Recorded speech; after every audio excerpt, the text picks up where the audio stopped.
Bienvenue dans notre méditation. Notre Dieu est merveilleux, dont le titre est « Ce que Dieu fait ».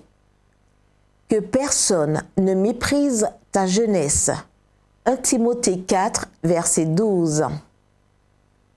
John voulait être prédicateur de l'Évangile, mais il avait la malaria. Alors, il fit une alliance avec Dieu. S'il le guérissait, il consacrerait sa vie à prêcher la parole. Le lendemain, nous raconte Norma Collins, la fièvre disparut. Maintenant, John devait remplir sa part du contrat. Mais comment faire sans argent et sans vêtements? Se sentant assez fort pour travailler, il coupa du bois pour un voisin et gagna son premier $. Ayant appris que John voulait prêcher la parole, ce même voisin lui offrit des vêtements présentables, mais ils étaient trop grands. Alors, John les mit à ses mesures. Quand John était prêt à prêcher, Caleb Brookton, un ami de la famille, lui demanda ce qu'il avait comme projet pour l'hiver. Quand il apprit que John voulait aller à Rochester pour prêcher, un large sourire se dessina sur son visage. « John, je rendais visite à ton père quand tu n'avais que 2 ans, lui dit M. Brookton. Tu jouais avec des blocs de bois et ton père parlait des rêves qu'il avait pour tes frères.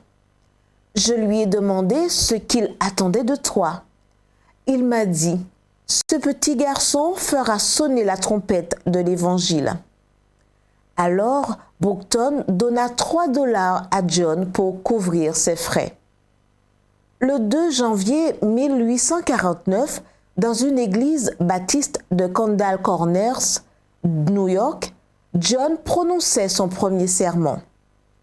Pendant 2 soirs, le prédicateur de 17 ans, drôlement vêtu, prêcha avec puissance, citant toujours la Bible comme source d'information. L'impact fut tel que le pasteur de l'église décida de mettre fin aux conférences, prétextant que le local était occupé les soirs suivants pour des cours de chant. Les gens ne le croyaient pas, mais un des participants offrit les locaux de l'école pour que les discussions se poursuivent. Et c'est là, en effet, qu'elles eurent lieu les 5 soirs suivants. Le lendemain, un des pasteurs locaux lança un défi à John. Il certifiait pouvoir démontrer, grâce à Apocalypse 25, que les morts allaient directement au ciel. Apocalypse ne contient que 22 chapitres, répondit John avec respect. 3 chapitres de votre texte sont hors de la Bible. Nerveux, l'homme chercha le texte dans la Bible. Ne pouvant le trouver, il dit qu'il avait un rendez-vous et disparut dans la nature. Le jeune homme de notre récit est John Luke Borrook, un puissant prédicateur et chroniqueur des débuts de notre Église. Son expérience nous rappelle que personne ne doit mépriser votre jeunesse et elle nous montre tout le bien qui peut arriver quand jeunes et adultes se consacrent entièrement à Dieu. Prions.